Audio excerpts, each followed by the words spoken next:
Well, hello everybody. Welcome to a new episode. I just caught myself up because before I started, I was going to say something different than, well, hey there. And I froze. I said, well, hey there. So whatever, who cares? Hi everyone. I hope you're doing well. Hi Clay. How are you tonight? I'm good, Elsa. You got to stick with the old reliables in time of stress. Just go with Yes, what you know. apparently my brain insists on it because or my mouth insists on it because my brain said do something else and my mouth was like blah. So whatever, off to a roaring start. I promise guys, it's going to get better after this. We've got some great topics for you, but first our little intro.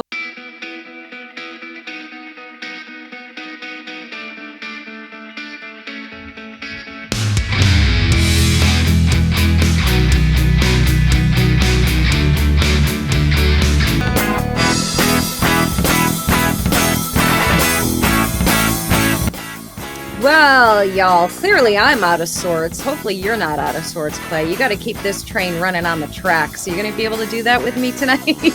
I sure. Why not? That's why we do this. We're a team.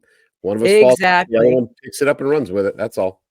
Yes. Yeah. You know what? I had this moment maybe like a half hour ago as I was kind of setting a few more things up here, getting ready for us to do our thing and all this. And I went, wow, you know what? If Clay had like an emergency or something just came up and he texted or called or messaged and said, hey, listen, I got to bail tonight. You got this, right? I would say, yeah, no, of course, no problem, because that's what Clay does when I do that to him. And I was thinking to myself, no, I would just probably sit here and just stare at the camera and not know what to do. I don't know how to do this without you, Clay, anymore. I don't even think I could. This is very I sad I'm and good. sure I don't you've know. got you listen, you've got there's plenty of tools in the kit bag. You could pull this off. I have all the faith in the world. You did this for a long Uh, time before there was us, and I'm sure you could do it again without any problems. I appreciate that. I appreciate that vote of confidence. I don't know if our viewing audience will have that same vote of confidence, but I'm gonna tell myself that they do. Listen, we've got some great topics for everybody, don't we? Thanks to you, of course. Number one, we're going to be talking about the social media CEOs were under fire recently. They had to testify before a Senate Judiciary Committee because of child exploitation, which is obviously a serious and huge concern and reality of social media. Now, this has been going on since the beginning of social media, and it's fascinating that we're now deciding to address it. And I know that's an unfair statement. I know this has been an ongoing conversation. So let's kind of break this down a little bit. We know that it was Meta, which is Zuckerberg, the CEO of Snapchat. Don't know his name. Twitter, or X, formerly known as Twitter. We're all going to call it Twitter forever, right? Forever. TikTok and Discord. Now, everybody except for Discord, I have used or do use for my social media stuff. I think, is Discord just like video game stuff? Is that what that is? Do you know? It's so my son uses it, and Okay. it is a group chat function. From my understanding, I've never used it either. But he always says, hey, I'm going to jump on with my friends on Discord, and I'm going to do X, Mm. Y, whatever it is. So it's a capability for them to communicate in groups. I think they can group themselves up. He probably has multiple Discord groups, if I understand things correctly. Mhm. But yes, it's just a communication platform, Okay. probably in the vein of WhatsApp, would be my guess. Okay. Something like that. Yeah. Okay. Okay. Yeah. I don't know. I think I just assume I did just assume it was like had to do with video gaming and people playing video games together. Cause I feel like I've seen like on TikTok, people who use Discord will reshare stuff over there. I don't know. Listen, whatever the kids like to do, whatever. But yeah, so I guess technically it's not whatever is. It's a lot of serious things going on. They wanted to address safety, of course, and there were some big, I don't want to call them highlights, big events, big things that went on at this that were kind of shocking, things you'd never think you'd hear or see happen, which is a CEO of a major billion-dollar company apologizing. And that was pretty fascinating. That was Zuckerberg. Now, this is actually a little bit of a long video. I'm going to play it for you because I think it's really relevant to show the whole thing. It's like just under 5 minutes. But this is the whole exchange between Josh Hawley and Mark Zuckerberg. And at the end, you see this apology, which is I really want to dissect that and get into that afterwards. So here's that. Mr. Zuckerberg, let me start with you. Did I hear you say in your opening statement that there's no link between mental health and social media use? Senator, what I said is I think it's important to look at the science. I know people widely talk about this as if that is something that's already been proven. And I think that the bulk of the scientific evidence does not support that. Well, really, let me just remind you of some of the science from your own company. Instagram studied the effect of your platform on teenagers.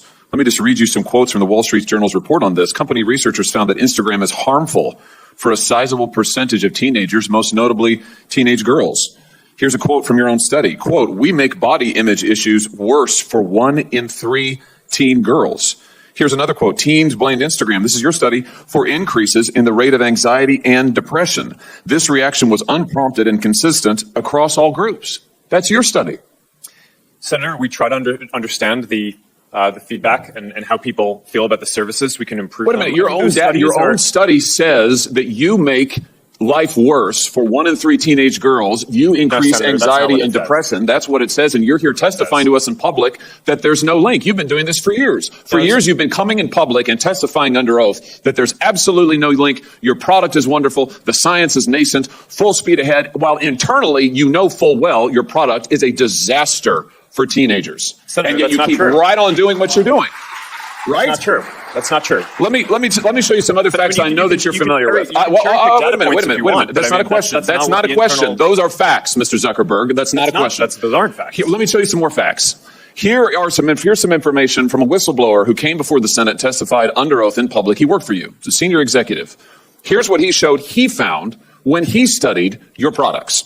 So, for example, this is girls between the ages of 13 and 15 years old. 37% of them reported that they had been exposed to nudity on the platform unwanted in the last 7 days.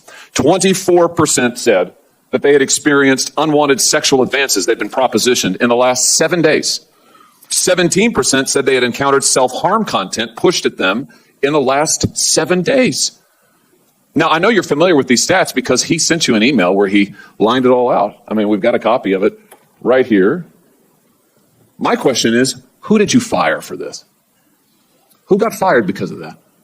Senator, we study all this because it's important and we want to improve our services. Well, you just told me a second ago you studied it, that there was no linkage.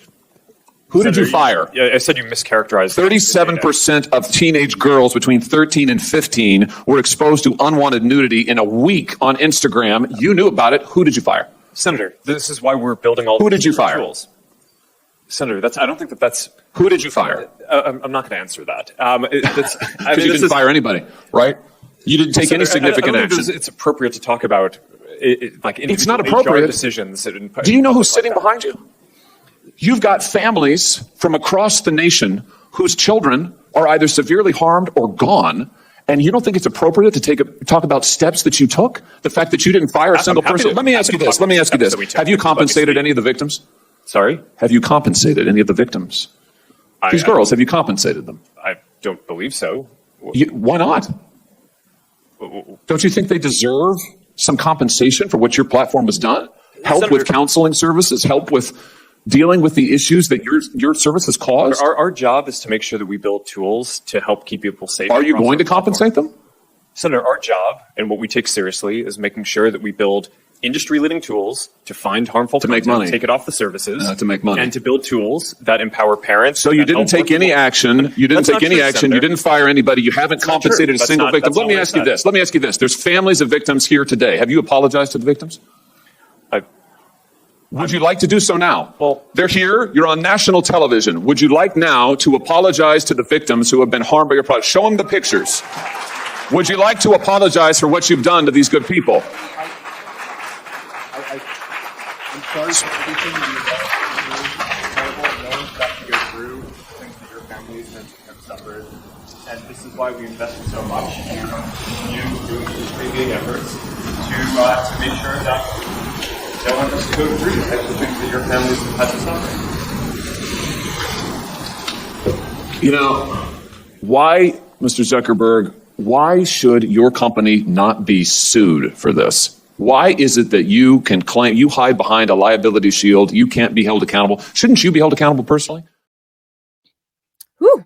So that was a lot. That's a lot to unpack there. The stats and the numbers and all of those things are a lot to unpack. And maybe it isn't even. I mean, it's all stuff that we know already. That this is social media is incredibly detrimental to children. They don't belong on social media, quite frankly. I think we all can somewhat agree on that. But it's like the horse is already out of the barn. So now what? You know, how do you limit their accessibility? And there's plenty of people that'll say, well, it's the parents' job to do that. Well, once your kids are out of the house, literally physically outside of your home, you don't have that level of control. So are you taking cell phones away? You know, I mean, what are you doing realistically in real world time as a parent to counter this? And you know, I don't know. And there does need to be accountability. Do I think the government should be getting involved in that level? Now we're getting into a slippery slope. I've been running my mouth. You tell me what you think on all this.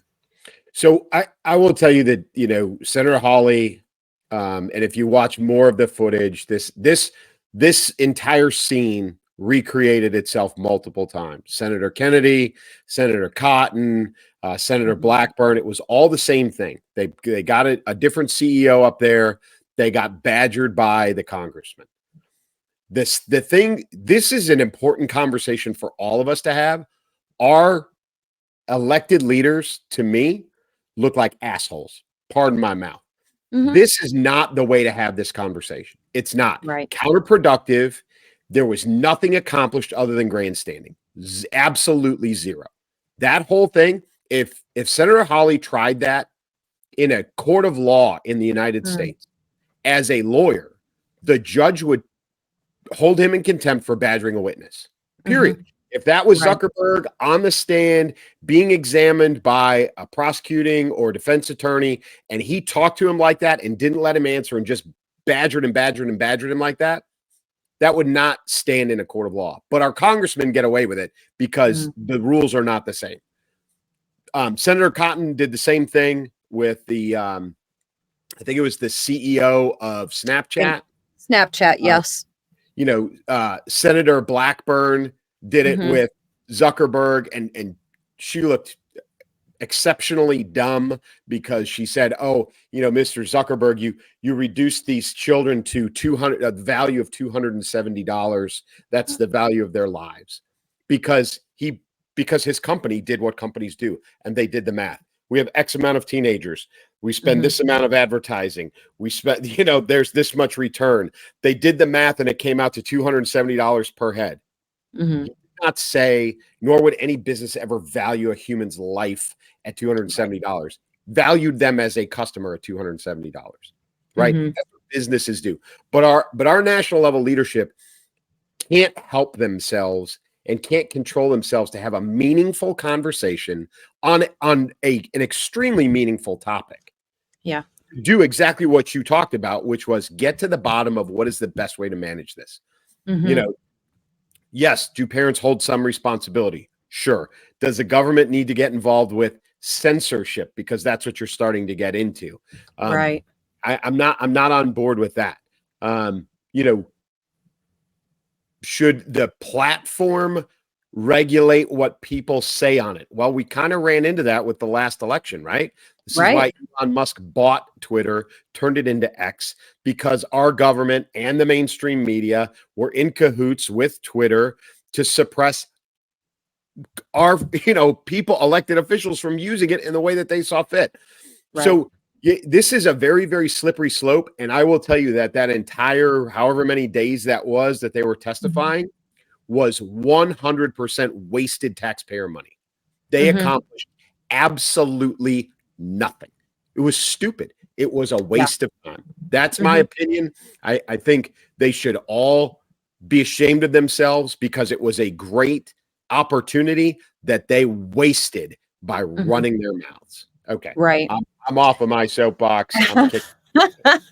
Yeah, so I don't disagree with you, honestly. I don't so you can go right back to exactly what you said. So what was the conclusion? What was the determination here? What is going to happen? What was achieved through this other than, humiliating Zuckerberg, which, by the way, of course, I have no sympathy for him whatsoever. But that was a humiliating experience without a doubt. And for the other ones too, I think you mentioned the CEO of Snapchat. He actually I think he kind of like preemptively got up and apologized to the families. And the families, I think you heard that, or I think our audience heard that. These are the people that were in the audience, were family members of youths, children, and teenagers who had either committed suicide as a result of online bullying, or from purchasing drugs through these apps, or meeting people through these apps where they could buy drugs, and died of like fentanyl overdoses. So, like you said, there was a lot of grandstanding going on there, a lot of theatrics happening, and nothing really that can come of it. They've been trying to ban TikTok for how long now? How many years now? We're probably going on like 3 years, probably, right? Yeah. It was definitely. I might be longer because I want to say that they started that during the Trump administration. So I think we're right. we're Yeah, plus you're right. 3 years, maybe 5 years. Yeah, that's right. It was definitely during Trump, right? Yeah. Yeah, it's a really difficult thing. I'm the first one to admit it. Social media is so woven into the fabric of what I do. It is all media and social media based. Do I want social media to go away? No, I don't want TikTok to go away. I don't want Facebook. I don't want any of them to go away. Do I want them to be safer places for people to engage in? Yes, I would love that. But you brought up the really significant, important point. Where do we draw these lines? Who decides who should be censored? Who decides, now when we're talking about children, which of course this, at the heart of this, that's really who we're talking about. Where does the responsibility lie? What are the capabilities here of correcting this, of preventing these types of things from happening? And I don't actually think that you can without shutting it all down, because they tried for the longest time. Maybe even that's still like the, kind of the joke of these things. They ask you when you sign up for these apps, are you 18 and older, or 14 and older, or 13 and older? Yes. Okay. So there's nothing. So I don't think there is a solution here other than parents do have to step up as best as they can and control as much as they humanly can. And I think really it's give your kids a really, really strong, solid foundation at home. And this is not a knock to these families who have lost children to these events and things that happen on here. It's like a cautionary tale, really. So it's not an attack.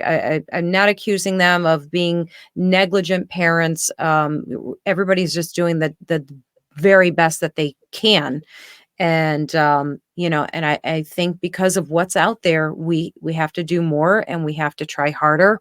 And man, give your kids that foundation at home where they can't be, make them bulletproof so that they can't be affected by these things. And I know that's easier said than done, but I don't know any other solution. I really don't. Yeah. I think, I think there's a hardware software component to this that people aren't really, as a protective measure, that people aren't necessarily exploring. Somebody is always going to exploit social media. for the Right. wrong reasons. It's like anything else. I mean, that's unfortunately the way the world works. But I think, you know, if someone came up with a phone, right, a smartphone Mhm. that had limited capabilities that can't be altered, right? Right. Cannot accept social media apps. Can't even install them on the phone. Mm. You know, can't, Yeah. you know, it's like a permanent firewall. You know, it's not a, you know, there's no SIM card you can swap out. There's no, it Right. is a, you know, you can't jailbreak the phone, right? Back that old term. But if somebody could come up with a child safe smartphone Mhm. where, you know, it's if somebody could come up with that, and I'm not that guy, but you know, somebody out Me there neither. is, is where I think this child safety issue, I think, gets resolved, because Yeah. you're not going to change the platforms. And even if you do change the platforms, as soon as you change them, somebody's going to figure out how to change them back or exploit them or use them in a new and different way, etc. Yeah. So I think the fight is in a hardware software combination that is just incapable, Mhm. that, you know, unless you got somebody, you know, firing off from, you know, the NSA or something like that, you know, Right. can't really alter the capability of the phone or the tablet or the, you know, the laptop, Chromebook, whatever it Mhm. is that the kids are using. But again, it still requires oversight. It Yeah. still requires parental involvement, Mhm. guardian involvement, if it's not, you know, the actual parent, whatever it is, whoever that Mhm. adult is in that child's life, to be a responsible influence for that child, to make sure to be involved, to look at the kid's phone, to dig through the kid's phone, and to have that same relationship like you were talking about, that foundation with that child where you say, okay, Mhm. give me the phone. All right. And you can unlock it. And you know, you unlock it and you can dig through everything that they have. And the kid stands there and goes, go ahead. There's nothing on Mhm. there, you know, and you know, and that's the way it works.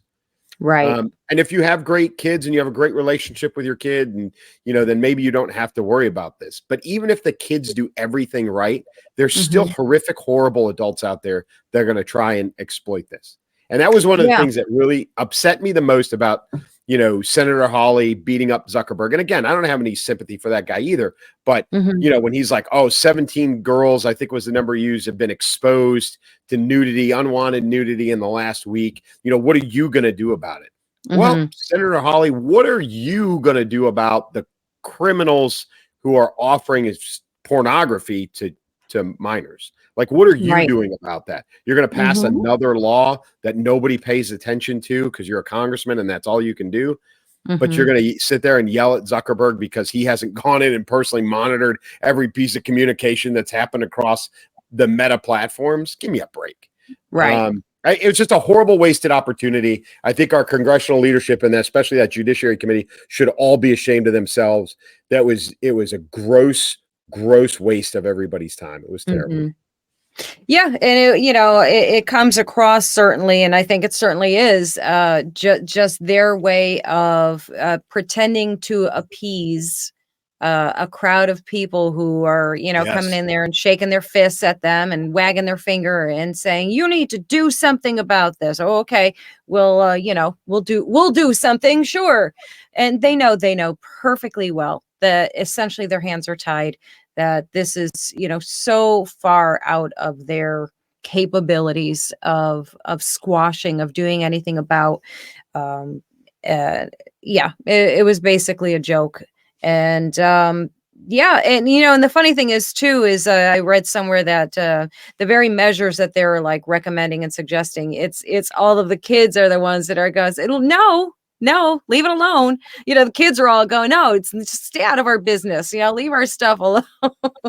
So, the very people they're trying to protect are like, yeah, no, thanks. We're good. Thank you. No. So it's a little bit funny in that sense, but what else would kids say? Teenagers in particular, of course, they don't want everybody in their business. And Sure. as a side note, I do know that there's some apps out there. I believe it's either I don't think it's the phone itself, like you were saying, which I think is a great idea. I think there's like monitoring apps. It's basically like the latest version of parental controls. There are apps that you can download and essentially attach electronically to your kids' phones, and you can track their online experience and have some control over that. And I was actually watching an argument about that on one of the social media platforms, of course, and somebody was arguing that it's an invasion of privacy and your kids deserve some privacy and autonomy and blah blah blah. No, they don't. No, they Not don't. unless they earn it. Not unless Exactly. they earn it and their parents give it to them. That's Exactly. it. And That's the way and that comments works. like that, right, are like right there. Part of what you see is as a problem that no, your kids, what you're calling privacy and autonomy. When my kid's taking a shower or a bath and they're of an age to do that by themselves, they don't need any help. Yes, that's privacy. They may have privacy on the computer, on their phone that I pay for. No, nope, not an option. So, and if you have a problem with it, I guess you don't want your phone that bad, do you, honey? And that is what we call parenting, people. This is correct. you know. Oh yeah. This is this is going to be an ongoing thing for as long as social media Yeah. exists. This 100%. will be an issue, and we will always be readdressing it and trying to come up with solutions. And Congress is not the ones to solve the problem. We already know that, right? Nope. Absolutely not. Next in line, let's talk about you get to do all the talking on this one. We are going to be talking about the U.S. retaliation in the Middle East. This is your baby right here. You got on the knowledge. I said last week what I expected to happen. What would have been the appropriate response, which was a precision strike against a target or two of high level importance. Whether it was a person or a facility. And I was thinking, and I may have even said it, was something in Iran specifically, because we made all the ties and everybody knows it. It's common knowledge now. All this stuff is tied back to Iran. All these groups, the Houthis and Hamas and Hezbollah, they're all being backed by Iran. They're the genesis of evil. So my expectation was to send a message that we would precision strike a person or a facility, something of great import, related to directly to Iran, not indirectly, but directly to Iran. We did no such thing. We launched a whole bunch of strikes on a whole bunch of nothing. Yeah, Truthfully. 85 targets, right, in Iraq and Syria. They hit a command control, operations, munition supply, logistics hub, and a drone storage unit. That's what I have. That's what I have listed, more or less. Again, nothing. It was the same stuff they were doing before the 3 U.S. service members got killed. Literally, the target list is continually built and it's updated based on new gained intelligence, blah, blah, blah, blah, blah. That's just how normal operations work, and on a daily basis, there's a command and control, levels of command and control decide what are we going to do today? Where are we going to strike? What assets are we going to put against it? Whether it's drones or airplanes or people, whatever it is. And we picked from the same list. We picked from the same list that we had before. This was nothing of any great response. It was a waste. It was embarrassing. If I was the family members or part of the unit that those 3 service members belong to, or if I was their family members, I would be livid right now that we have done nothing of significance in response. 85 strikes means jack, because it's a number, but it doesn't mean they're of any significance whatsoever. You can drop bombs in the sand in the middle of nowhere and say, well, we flew, 17 missions last night and we dropped 30,000 pounds or whatever. Doesn't matter. If you didn't hit anything that's of value, means nothing. So total miss by DOD, another failure to respond appropriately. Another miss by the White House, and everybody associated. Do you feel like it was a failure to respond timely as well? I've seen that criticism that it was a failure to respond in a timely manner. There were people that, of course, wanted an immediate response and retaliation, and there was not, of course, and the reasoning coming from the officials, it was weather conditions, basically. Is that track for you? Yeah, no, it doesn't track. And here's why: is because we advertise things as all weather. We have all weather fighters, right? We have all weather munitions. We have all the, very, very few things are deterred by weather anymore. Helicopters are one of them for sure. We don't tend to put people on the ground, in sandstorms, bad weather, those kinds of things, because helicopters and, and the Osprey and whatever other platforms are using like that, that it's dangerous. Other than that, no, everything else is pretty much all weather. Now, what I would tell you though, and this is why they reverted back to the list, the pre-existing list, was they didn't have any good intelligence. This is a failure. This is a failure by the intelligence community to have anything in the queue that they could sit on, to have an ace in the hole, whatever you want to call it, where they could say, nope, it's the time. This is time. It's time to hit this target. This is a big one. This is a tier 1 or whatever they want to call it. We need to strike this tonight. And to have the package built, whatever aircraft or whatever platform they're going to use, and say, okay, here it is. We got it all on a piece of paper. It's been prepared for weeks since we had this target. Nothing's changed. We can confirm that so-and-so is still in the same location, or, they clearly haven't moved this massive, nuclear research facility, whatever they're going to hit. Go do this now. It's ready to go. Here's the package. Go do it. They didn't have it, or they chose not to do it. It's one or the other. So either the intelligence community is terrible at their job and they didn't have anything put together that they could strike, or they do have those kinds of targets and the administration chose not to exploit them. One of the two things. There's no in between. And the timely thing, I don't buy. The weather thing, I don't buy. This is either a lack of capability, a lack of intelligence information, or it's a lack of guts. That's where I sit on that. It was terrible. Horrible execution. And now, admittedly, I don't follow this as well as I should. So from my lack of knowledge here, this is where this is coming from. I don't feel like I've heard there be talk about a central figurehead, a person like your Hussein or your Bin Laden, this, this target person.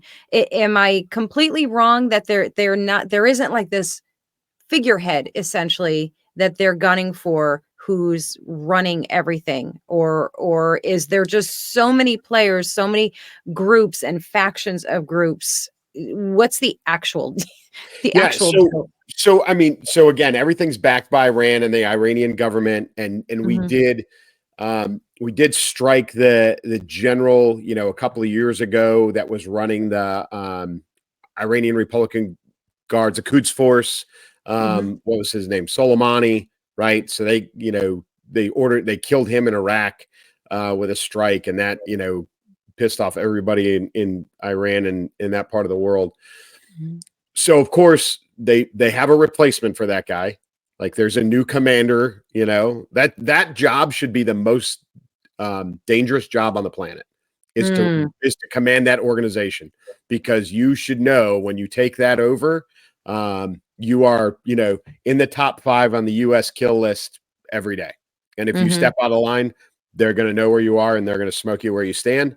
That is the type of response that we should have had. But no, the way the global terrorist network works is Hamas has got its own kind of leadership chain. The Houthis have their own leadership chain. Hezbollah's got their own thing. They all know it's target the West, and then they kind of operate within their own sphere. And when they need something, they go to their connections in Iran and go, hey, we need more X. We need more money. We need more weapons. We need more explosives. We need more whatever. And that's just, it's all very loosely tied together, but it is all kind of, centered right now out of Iran. There is no, everybody thought for years that bin Laden was running every terrorist organization in the world, from what turned out to be Abbottabad, Pakistan. They thought for years it was out of caves, Right. but that's not how that works. That's not how any of that stuff works. Terrorist organizations, the greater terrorist organizations, don't run day-to-day operations. Like the guy at the top is not directing, things on a daily basis. It's very much go forth and kill Americans. And if you need something, come get us. And, it's all very decentralized, and it's that way on purpose. It works that way. So no, is there a figurehead, a central bin Laden style who's Saddam Hussein figurehead? Unless you're going to kill a state leader literally in Iran. And now you're talking about high level war. Unless you're going to do that, then no. Okay. The general that runs the Quds Force, the Iranian Republican Guard Corps, whatever it was called, that guy should not sleep well every night, because he should be scared that he's going to get killed by the Americans. But they didn't do it. So missed opportunity. What if you could make a prediction, what's going to happen next? Nothing. If you had to take a guess. Nothing. Nope. Yeah. Nope. It's going to be more of the same. We're going to have Americans on these little outposts. There won't be a troop buildup. There won't be any of that stuff. It'll be business as usual. There'll be another one of these strikes. In fact, there's probably strikes every day that we don't even hear about. And you've got Americans at risk every day, and nothing changes. It's just the same every day. It's exhausting. Yep. Exhausting. Same song, different day. It's sad, and so many lives at stake for it too. It's just very disheartening, to say the least. Yeah. And there's, American kids sitting over there every day. Ass on the line, just like they're, everybody thought when we backed out of that disastrous, departure from Afghanistan, that all this stuff was, kind of over with. Oh, the global war on terror, blah, blah. No, hasn't stopped. They just moved it to a different place. That's all. Yeah. And right now it's in Iraq. It's back in Iraq and Syria, and we're doing the same stuff. So in a, I'm switching our order slightly, honest, Clay, here, because this ties in a little bit better. Talking about our border wall and the border bill, because as we know, people from all countries, I don't know, I don't know what people think, but I think, a lot of people do just have this idea that people are coming over from Mexico and maybe not realizing where else they're coming from. They're coming from all over the place. And we're well, I was gonna say we're trying to do something about it, but I don't know who's we. I don't, who's we here. They presented this border bill. So let me see, I switched our order. So it's a bipartisan border security bill. This has been floating around. They are fighting over it. The House Republicans are, I think, the last that I knew, are basically saying not going to happen. We're not going to sign it. And of course, the Democrats are saying, well, we're giving you what you want, and now you don't want it. And the the Republicans are saying, oh, well, you're slipping a whole bunch of stuff in here. That's a big fat nope, which is more aid to Ukraine and where else? A few other places too. I can't even see it. Oh, Israel and Taiwan. And they're trying to slip things in there that are just not our border related. And of course, now the progressives aren't happy either, because it sounds too Trump-like to them. So nobody is happy with this bill proposal. And meanwhile, here we are with our borders still wide open. Yeah, it was a garbage bill to begin with. And it was, I've heard it referenced as, dead on arrival, and it is. It's never going to pass as it stands. Like, it's not even close to getting through. And that the first indicator was exactly what you said, which was all the pork that was in there. for Ukraine and Israel and Taiwan and all this other stuff, you knew that it was a crap border bill when it had that stuff in it. And what you do have continue to grow is the governors in the other states, pitching in and helping Texas. Yes. And that is gaining more and more steam all the time. They've come to the same conclusion that we talked about a couple of weeks ago, which is he can't federalize everybody. The president can't federalize every National Guard. They can't afford it. So even if he federalizes Texas and he takes Texas away from Governor Abbott, then Governor Noam is going to jump in and she's going to send the folks from South Dakota, and then they're going to come over from Arkansas, and then they're going to come over from wherever. And because they know that this is affecting everyone. And you said it before when we were talking about the social media stuff. Fentanyl, if nothing else, right? I'm not even talking about the human trafficking, the potential for terrorists, coming across the border, all that other stuff. If nothing else, the cartels and fentanyl are reason enough for every state to get involved with this, because that's where it's coming from, and it affects everybody. Every city, every state in the union is affected by fentanyl, and that's where it's coming from. So, for all of them, I don't think the number has grown. I think we're still at 26 or whatever it is that we were a couple of weeks ago. I think so. I think it's still the same, right? But it's getting louder, is what you're seeing. And the governors are, I think, it seems like they're emboldening each other. I think they are getting progressively louder as one says something. You get somebody who hasn't said a word yet that goes, yeah, and they jump into right. And it's gaining some fervor, which is a good thing. And you've got Governor Abbott, God love him, who's basically looking the president in the eye and saying, I don't care what you say. I don't care, So, but the bill itself is a waste. It's garbage. It really does almost nothing. If you go through and read it, I think there's like 10 or 11 major points. If you just want the Cliff's Notes version, you can probably get that out of it. But at the bottom, every time I've seen one of those summaries, the bottom two statements are, oh, by the way, Ukraine, oh, by the way, we're also throwing this in there. Right. But it's garbage. It's a crap bill. It's a horrible effort. It will go anywhere. So again, it's more wasted time by our elected officials. Good job. Yeah. Great job. Great job, guys. We really appreciate your efforts there. And of course, that is sarcasm from both of us, in case you all missed it. And you're right. There's a bunch of key points there.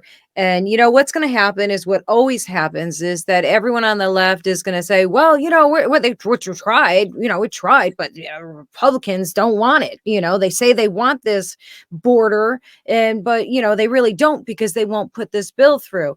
And of course, the Republicans are going to say, well, yeah, because you're trying to slip all this other crap through that has nothing to do with it. And we're saying, no, absolutely not. So the American people, whichever side they fall on, are going to, pick their side and say, well, you Democrats, won't blah, blah, blah. And the other side's going to say, you Republicans won't blah, blah, blah.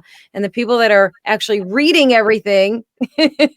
Yeah, exactly. So it's what a source of frustration. And I think you said what's really important here as far as action is that these 26 states, hopefully more as time goes on, are getting more and more emboldened by each other to defend our borders. And it's crazy that our states have to take this on their own without the federal government helping secure our borders. I mean, if we let that sink in for a minute, our government, our federal government says, nah, we're just going to let it happen. It's actually worse than that, Elsa. It's not just that they are inactive. It's not a lack. They're actively opposed to the things that Governor Abbott is doing. They're fighting against his efforts to secure the border, which makes it even worse. Listen, it really does. Inaction or one thing. If you want to be a lazy, whatever, it's not that important. That's one thing. right? The fat, lazy guy on the couch. But the guy who is actively opposing the things that you're doing on behalf of everybody, that they're taking him to court, they're all that stuff. They're actively opposed to it. That makes it even worse. And it's baffling to me. And I'll tell you that I think come November, provided that President Biden is still running as a Democrat candidate, that will kill him. That will end his presidency. Will be the border, the security of the border. Right. Oh, wait. Then that's right. That just reminded me. Of course, that this bill is now gotten killed or is getting killed. It's Trump's fault. It is Trump's fault. Of course, it's Trump's fault. They just lets everybody shift that blame over to Trump. It is Trump's fault because Trump doesn't want them to push that bill through so that it'll hurt Biden. Now, would Trump like for that to happen? I mean, I don't know. Maybe he would. Maybe he is thinking that'll help me. I don't know if he has that much control over everybody. Maybe I'm wrong. What do I know? I'm just a girl sitting in front of her camera talking about stuff. What do I know? But it's just, it gave me a little bit of a chuckle that, yet another thing that everybody's just going to shift the blame to Donald Trump. And it's like, wow. It's another great Trump derangement syndrome. It's his fault. Yeah. He's not even in office. He's, he wanted to put up the wall that everybody was opposed to. And now that they're putting a border bill in place to secure the border, now he doesn't want, this is the most absurd thing. It's ridiculous, but it is. It's pure politics. It's all about the image. It's all about optics. Blame the person that, it's the Democrats' fault. It's the Republicans' fault. It's everybody. It's crap. It's just a crap bill. It's a crap bill. Just a crap bill. And it's all about politics. But I am sincere when I say that. I do think that the election, the biggest issue in the election is going to be national security, specifically our border. It doesn't matter. Taxes, it doesn't matter. Any of it. It really it does not a thing. It is the border, the economy, it doesn't matter. It is the border and national security that are going to be the number one, point of impact on people's, decision to vote, who to vote for. Yes. Yeah, absolutely. And of course, speaking of Trump, we must speak of the Trumpster, the Trumpinator.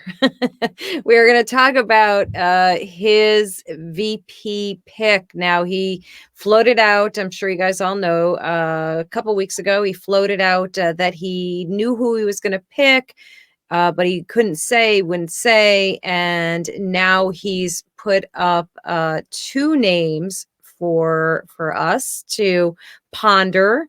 You called it Kristi Noem of South Dakota. You called that one. And Tim Scott, which is not a tremendous surprise, I don't think. He's a safe pick because we called him Milk Toast, and I think I called him Milk Toast. You did. Yeah, but accurate, but not as insult. He is. Yeah.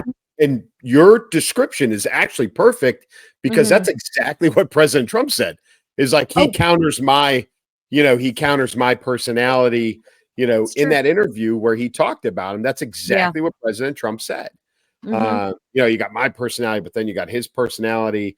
He was very complimentary of Tim Scott, saying, he said he told Tim Scott himself, he goes, you're a better candidate for me, a better campaigner for me than you are for yourself, which I thought was a very interesting take. And he's not wrong. No, not at all. I think in both of those cases, it's not hard to see, you call it what you want. The demographics are there, whether it's demographics are there. Absolutely. The fact that she's a female is not going to be lost on anybody. If he picks Tim Scott, the fact that he's African-American is not going to be lost on anybody. Are they good candidates?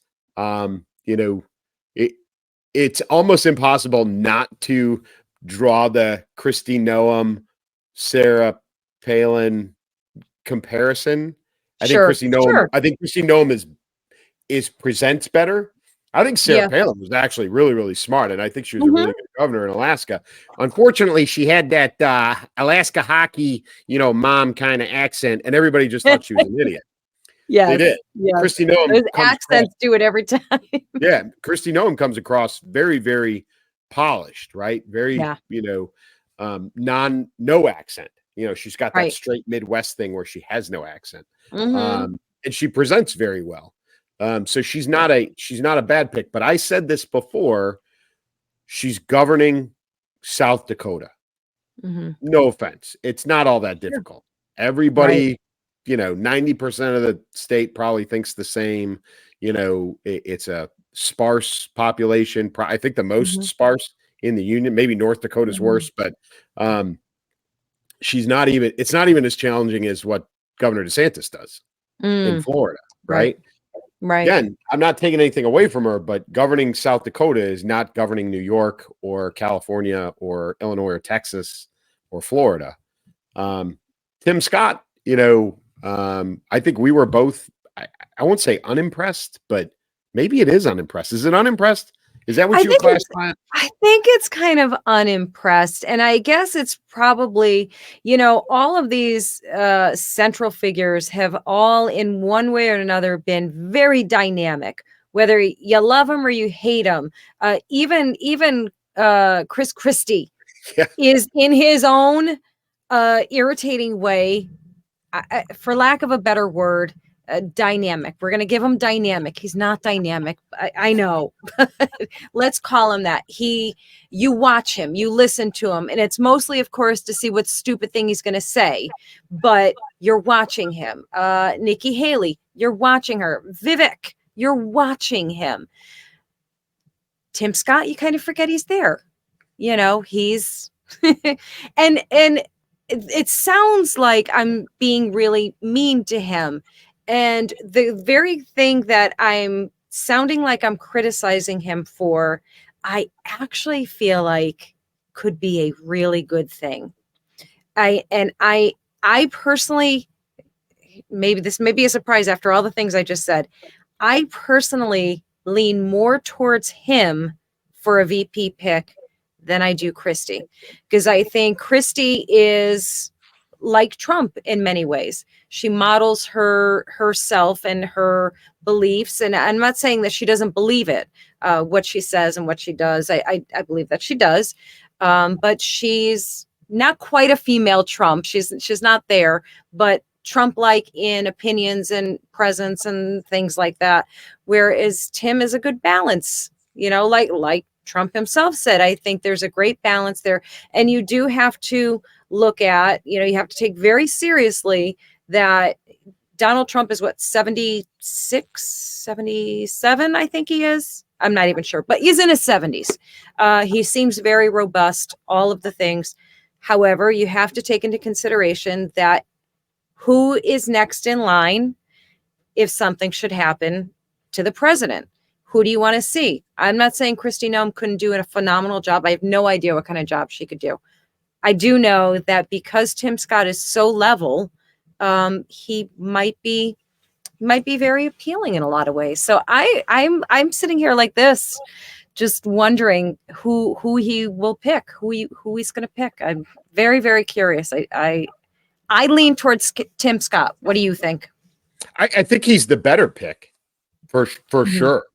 Yeah. I really do think he is the better pick for all of those reasons. Mhm. Now, if you go back though, and you think there was the one debate, I think it was the second debate.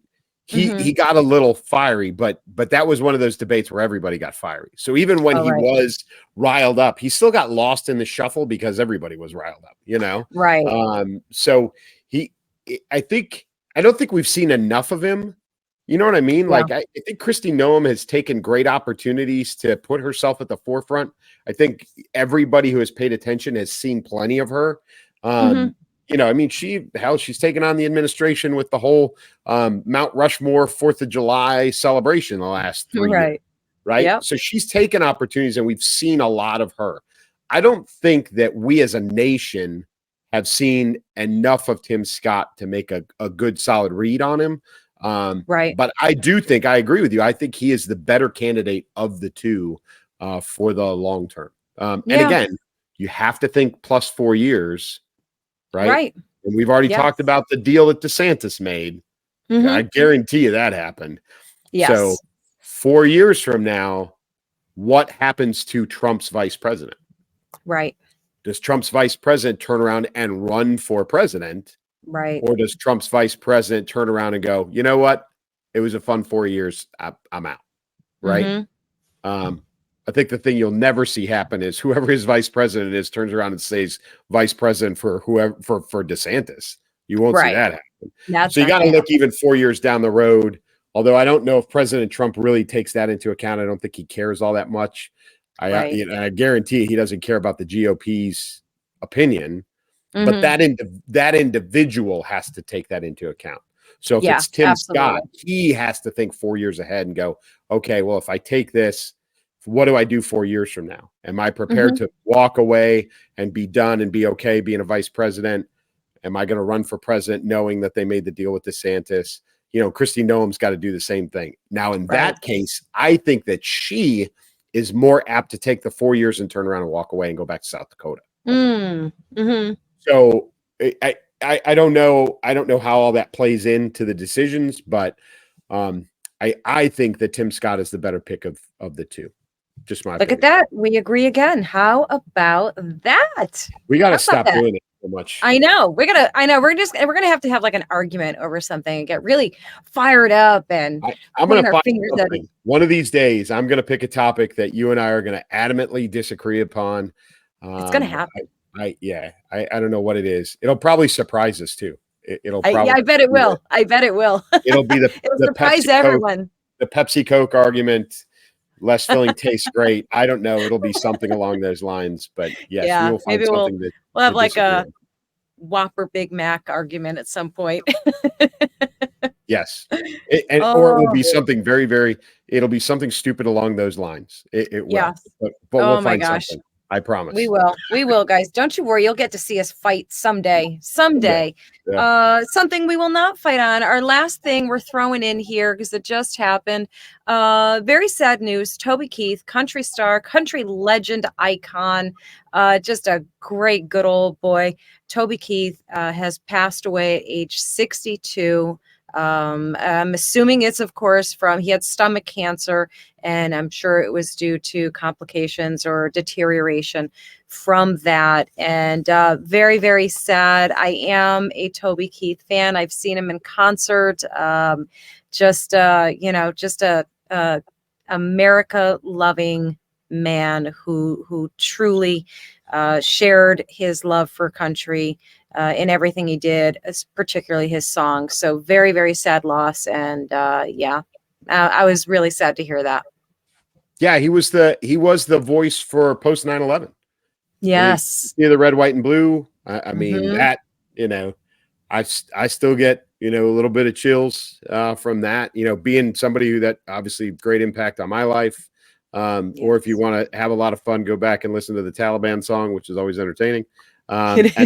You can't go wrong with the, Red Solo Cup and should have been a cowboy, and he was a great performer, and it's a great loss for all of us. Yes, absolutely. So I hope everybody takes a moment to raise their Red Solo Cup in honor of Toby Keith, great America loving man, and sad loss for the music industry and all of us who loved his music. So yeah, and I'm sorry to end us on a sad note, guys, but like I said, raise those Red Solo Cups, and we'll have a toast for him, and we will see you guys next week with more fascinating topics. Clay, send them out. Hey, as always, for me, keep moving, keep shooting. Have a good week. Take care, guys.